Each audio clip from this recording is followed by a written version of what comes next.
soumet aux manifestants au régime de l'information. Et nous pensons que le général Constant Dimanche, je crois le gouverneur de la province, il en a été informé. Et dire que les manifestants étaient ou tués des armes civiles ou à fait, mais quel est cet organe qui est allé auditer ou bien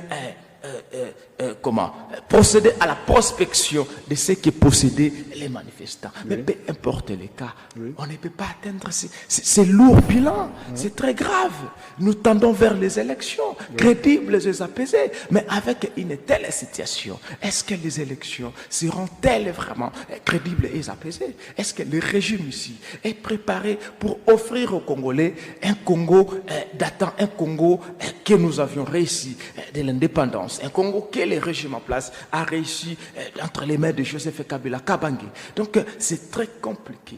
Et je pense accorder encore un mandat à ce régime, c'est rendre le Congo ou les Congolais sous l'esclavagisme hitlérien ou bien pharaonien, s'il faudrait le dire. Là, selon vous, parce que nous avons vu au stade des Martyrs le nombre de Quinois qui ont répondu à l'appel de l'Union sacrée. Vous vous rappelez?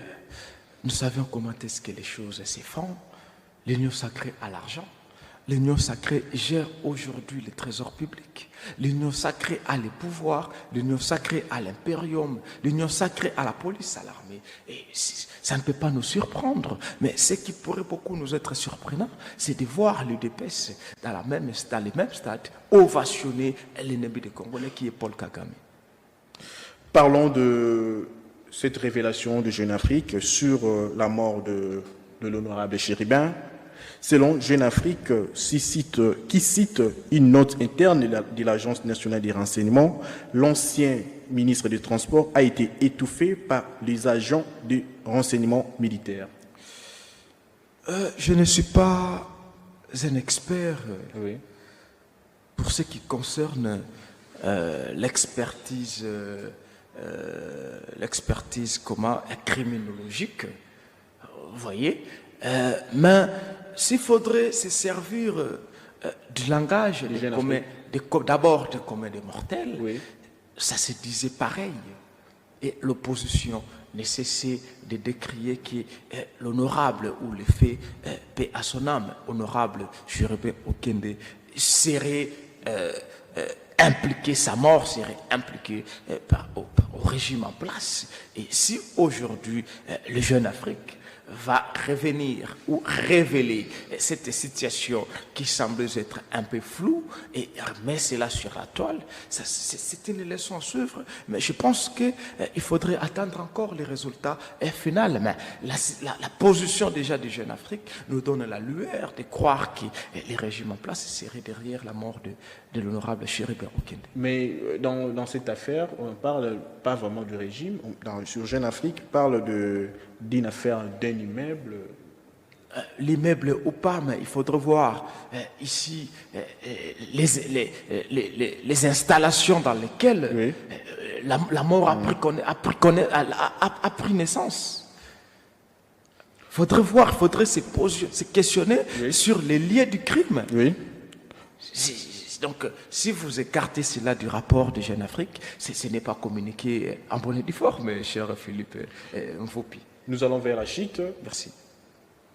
Votre opinion par rapport à ce qui se passe maintenant à l'hôtel de ville de Kinshasa, le conflit entre le Gobila et Gekoko. Vous êtes Quinois parce que vous habitez Kinshasa aussi. Comment vous trouvez cette histoire? Non seulement que je suis Quinois, d'abord, parce que si les vrais Quinois m'entendaient dire que je suis Quinois, ils pourront me faire un procès. Je suis un villageois. Comme il a chanté l'autre fois, mon oncle m'appelait Elis, peu à son âme, je suis de l'Équateur, de Pandaka précisément.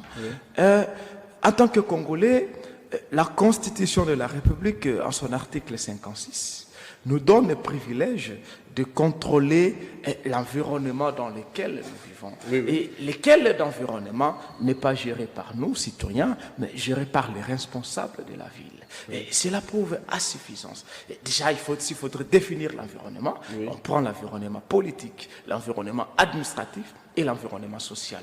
Et ce que fait aujourd'hui l'hôtel de ville, c'est une honte, c'est de la pourriture. C'est un débat de caniveau, voire Ngobila, discuter avec Géco que pour ce qui concerne ici la gestion, c'est misérable. C'est la preuve à suffisance que l'Union sacrée n'est pas venue pour sauver la République, pour sauver la ville, mais par contre pour enfoncer cette ville dans un puits chaotique et creusé par la même structure qui est l'Union sacrée. Géco dénonce des listes fictives, un paiement au sein de l'administration de l'hôtel de ville.